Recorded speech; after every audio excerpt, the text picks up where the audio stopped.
ओम श्री कृष्णाय नमः।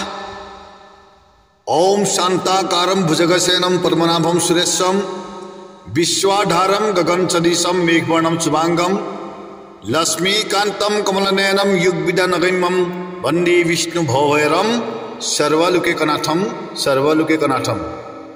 সমূহ ভক্তবৃন্দৰ শ্ৰীচৰণত মই সেৱা আগবঢ়াইছোঁ। আপোনালোকে মোৰ সেৱা গ্ৰহণ কৰিব। আজি আপোনালোকক মই প্ৰমাণিত গুৰু চৰিত্ৰৰ পৰা কিছু তথ্য প্ৰকাশ কৰিবলৈ আগবাঢ়িছোঁ। আমাৰ একাংশ লোকে কমেণ্টত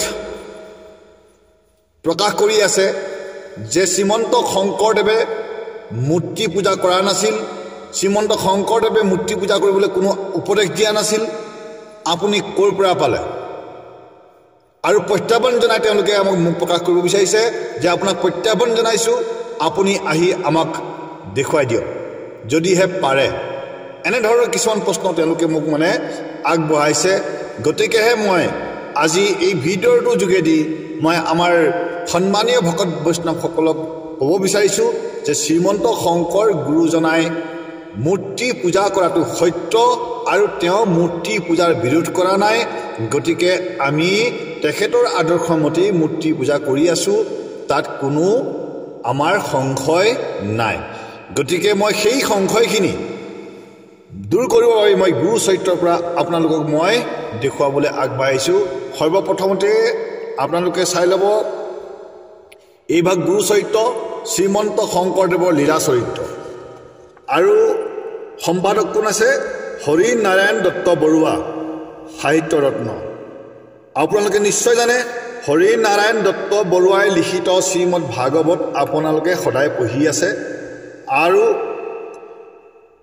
শ্ৰীমদ ভাগৱত ভাগ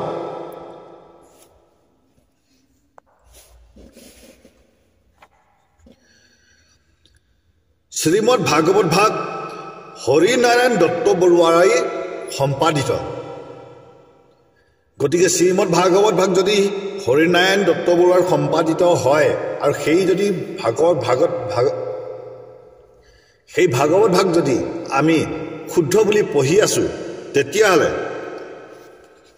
ৰামচৰণ ঠাকুৰৰ এই গুৰু চৰিত্ৰ পুথি, যি ভাগ চৰিত্ৰ পুথি আপোনাৰ হৰিনাৰায়ণ দত্ত বৰুৱাই এতিয়া কি কৰিছে? সম্পাদিত কৰিছে। এতিয়া ইয়াত কি লিখা আছে আমি প্ৰথমে সেইখিনি পঢ়িবলৈ যাম। ইয়াত মুখবন্ধত কি কৈছে আপোনালোকে শুনিব। ইয়াত মুখবন্ধত কৈছে, ৰামচৰণ ঠাকুৰদেৱৰ ৰচিত বুলি প্ৰচাৰিত গুৰু চৰিত্ৰ পুথিখনত কোনোৱে বৰ চৰিত বোলে আৰু ইয়াকেই বেছি প্ৰামাণ্য বুলি কয়। আপোনালোকে ভালকৈ নিশ্চয় দেখা পাইছে। পুনৰ মই পঢ়ি শুনাই দিছোঁ মুখবন্ধৰ পৰা। ৰামচৰণ ঠাকুৰদেৱৰ ৰচিত বুলি প্ৰচাৰিত গুৰু চৰিত পুথিখনক কোনোৱে বৰ চৰিত বোলে আৰু ইয়াকেই বেছি প্ৰামাণ্য বুলি কয়। তাৰপিছত কৈছে, ৰামচৰণ ঠাকুৰৰ পুত্ৰ দৈতাৰী ঠাকুৰদেৱৰ আন এখন গুৰু চৰিত আছে। কিছুমানে কয় পিতৃ ৰামচৰণ বিৰচিত গুৰু চৰিত থকাত আকৌ আন এখন চৰিত্ৰ পুথি পুতেকে সংকলন কৰাৰ আৱশ্যক কি আছিল? গতিকে ৰামচৰণৰ বৰচৰিত পৰৱৰ্তী কালত আন কোনোৱে লিখিহে প্ৰচাৰ কৰিছে, এনে বুলি কিছুমানে প্ৰকাশ কৰে। কিন্তু সন্ত সাধুৱে এই বৰ চৰিতৰ ওপৰত যি অপৰিসীম আস্থা দেখুৱায়, তাৰ পৰা অনুমান হয় ই ৰামচৰণ ঠাকুৰদেৱৰেই ৰচিত। এই বৰ চৰিতত শ্ৰীমন্ত শংকৰদেৱৰ উপৰিপুৰুষ সেই সময়ৰ দেশৰ সমাজ সভ্যতা, কৃষ্টি আদি আৰু দেশৰ পুৰাতত্ব যিদৰে বৰ্ণনা কৰিছে, আন কোনো চৰিত পুথি বা ভাষাৰ আন কোনো সাহিত্যত পাবলৈ নাই। এই চৰিত্ৰত শ্ৰীমন্ত শংকৰদেৱৰ লীলা যিদৰে বৰ্ণিত হৈছে আন কোনো চৰিত্ৰত তেনেভাৱে বৰ্ণনা কৰা নাই। এই চৰিত্ৰত মাধৱদেৱৰ বিষয়ে বহলাই লিখা নাই। দৈতাৰী ঠাকুৰ বিৰচিত চৰিত পুথিত শ্ৰী মাধৱদেৱৰ বিষয়ে বহলাই লিখিছে। তেতিয়াহ'লে আমি নিশ্চয় জানিব লাগিব দৈতাচৰণ ঠাকুৰৰ যি ভাগ গুৰু চৰিত্ৰ সেই ভাগ পিছতহে লিখা হৈছে আৰু সেই দৈতাচৰণ ঠাকুৰৰ গুৰু চৰিত্ৰ ভাগ কেৱল ৰামচৰণ ঠাকুৰৰ গুৰু চৰিত্ৰক তল পেলাবৰ বাবেহে লিখা হৈছে বুলি মোৰ অনুমান হয়।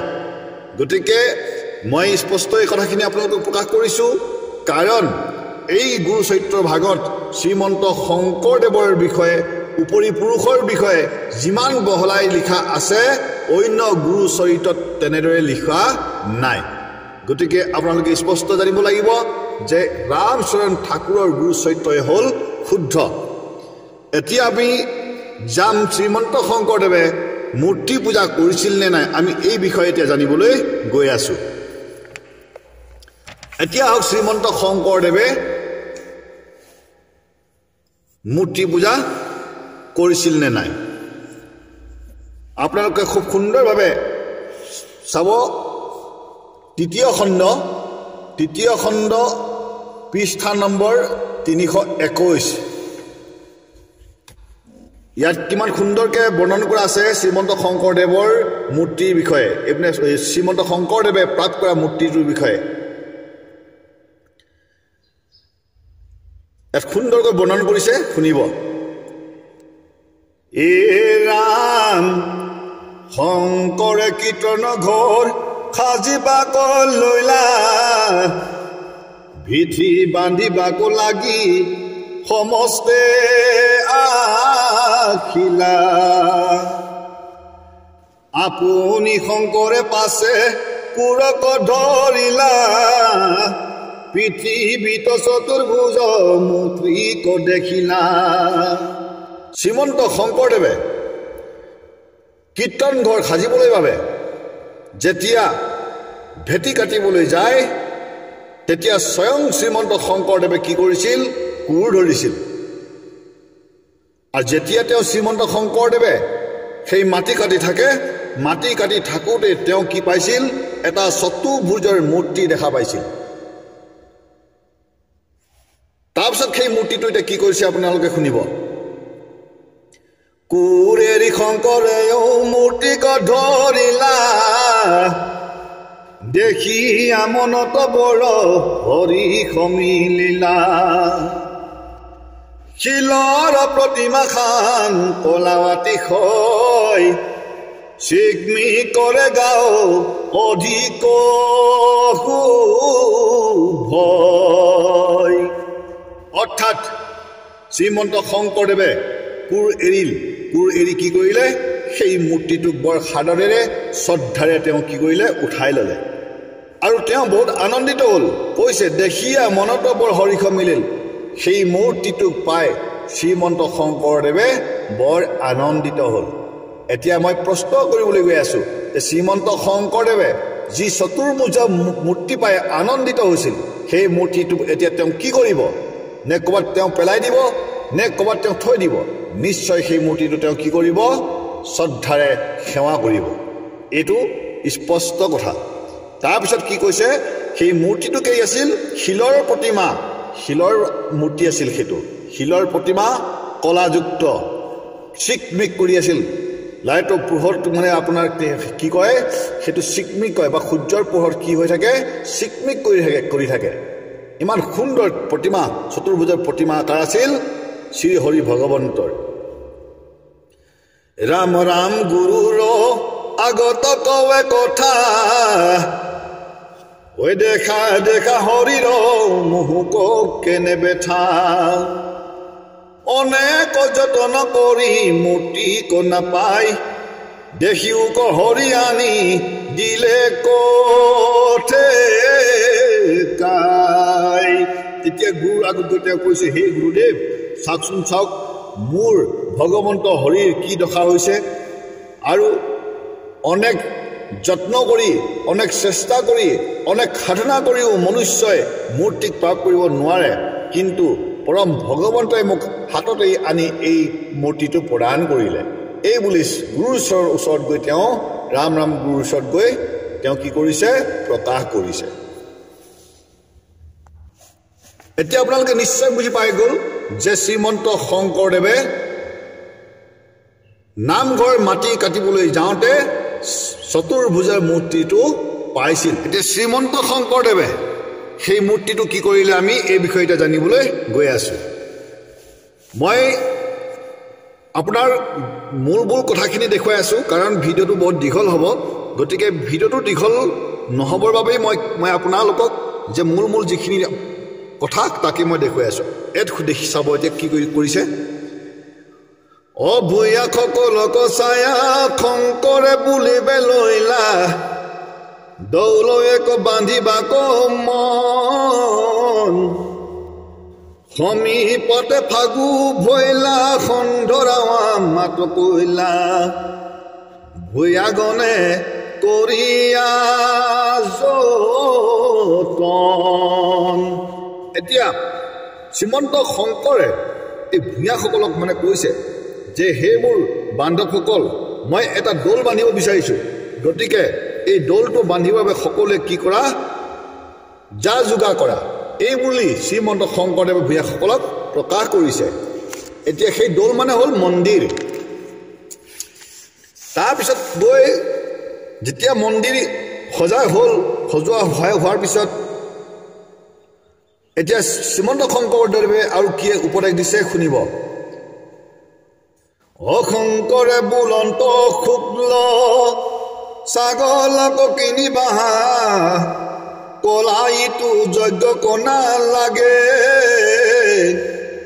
কৰি লয়া দুয়োজন কৰিয়াতি ৰংগমন ছাগলক আনি দিলা আগে আপোনাৰ সেই দৌল যেতিয়া আপোনাৰ মন্দিৰ ভাগ প্ৰতিষ্ঠা কৰিবলৈ তেওঁলোকে যা যোগাৰ কৰিছে তেতিয়া সেই মেখদাহ যজ্ঞ কৰিবলৈ বাবে শ্ৰীমন্ত শংকৰদেৱে কৈছিল যে ছাগলী আনিবা কি বগা শংকৰে বুলন্ত শুক্ল ছাগলক কিনিবা বগা ছাগলীহে কিনিবা কলা ইটো যজ্ঞক নেলাগে কোলা ছাগলী যজ্ঞত নেলাগে এই বুলি শ্ৰীমন্ত শংকৰদেৱে উপদেশ প্ৰদান কৰিছিল তাৰপিছত আকৌ ইফালেদি আপোনালোকে চাব শুনিব কি কৈছে ইয়াত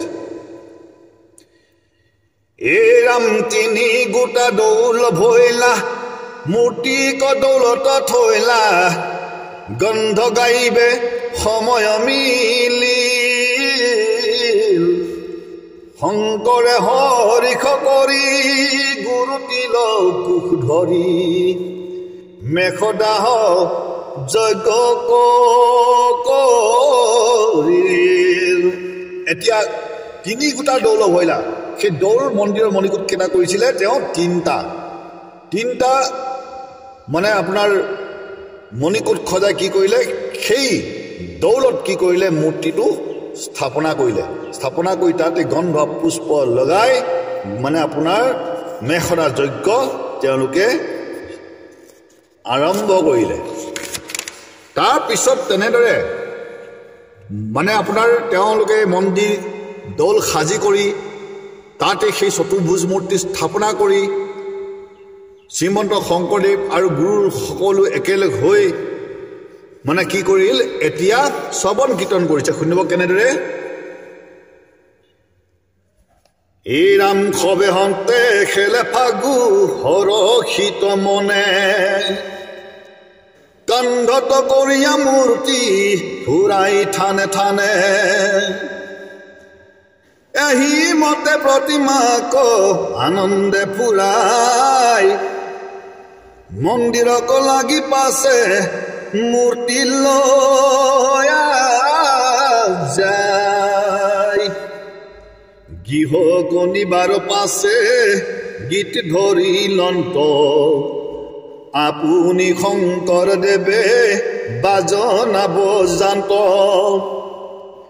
বহুতৰ লোকে ধৰি দ্বাৰ হেম্পছয় গায়ন সকলা গীত কীৰ্তনেৰয় অৰ্থাৎ সেই মূৰ্তিভাগ কান্ধত তুলি লৈ সকলো ভকত বান্ধৱৰ লগত শ্ৰীমন্ত শংকৰদেৱে শ্ৰৱণ কীৰ্তন কৰিছিল আৰু শ্ৰীমন্ত শংকৰদেৱে নিজেই বাজা বজাইছিল অৰ্থাৎ খোল তাল বজাইছিল তেতিয়াহ'লে আপোনালোকে নিশ্চয় জানিব পাৰিব যে শ্ৰীমন্ত শংকৰদেৱে সৰ্বপ্ৰথম মণিকূটত চতুৰ্ভুজৰ মূৰ্তি স্থাপনা কৰিছিল বাংময় মূৰ্তি স্থাপনা কৰা নাছিল শ্ৰীমন্ত শংকৰদেৱে চতুৰ্ভুজৰ মূৰ্তি স্থাপনা কৰিহে শ্ৰৱণ কীৰ্তন ধৰ্ম প্ৰচাৰ কৰিছিল অৰ্থাৎ শ্ৰীমন্ত শংকৰদেৱে মূৰ্তি পূজা কৰিছিল আৰু সেই শ্ৰীমন্ত শংকৰদেৱে জগন্নাথ তীৰ্থত গৈ সেই জগন্নাথতো সেৱা কৰিছিল তাত কি আছিল কৃষ্ণ বলভদ্ৰ আৰু সুভদ্ৰাৰ তিনিটা মূৰ্তি আছিল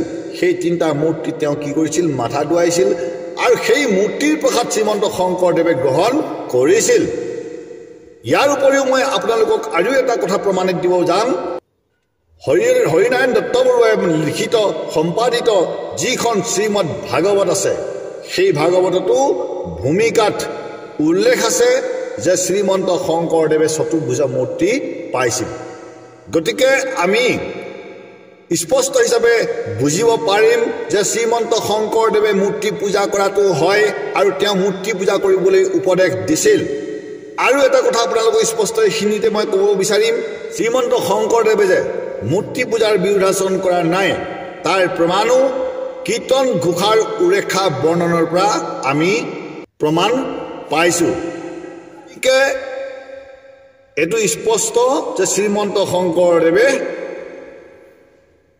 মূৰ্তি পূজা কৰাটো সত্য গতিকে মই আপোনালোকৰ চৰণত নিবেদন কৰিম মিছাতে তৰ্কবাদ কৰি লাভ নাই মিছাতে তৰ্কবাদ কৰি আপুনি সময় বিনষ্ট কৰিব নালাগে মই স্পষ্ট হিচাপে আপোনালোকক দেখুৱাই দিছোঁ যে শ্ৰীমন্ত শংকৰদেৱে যে মূৰ্তি পূজা কৰিছিল তাক অসত্য বুলি আপোনালোকে প্ৰকাশ কৰিবলৈ চেষ্টা নকৰিব তাৰ বাবে আপোনালোকৰ চৰণত নিবেদন কৰি মই পুনৰ লগ পোৱাৰ আশাৰে মই সমাপন কৰিছোঁ আকৌ লগ পাম তেতিয়ালৈকে আপোনালোকৰ পৰা বিৰতি ল'বলৈ মোক আজ্ঞা প্ৰদান কৰক ওম শ্ৰী কৃষ্ণায় নমঃ ওম তৎসৎ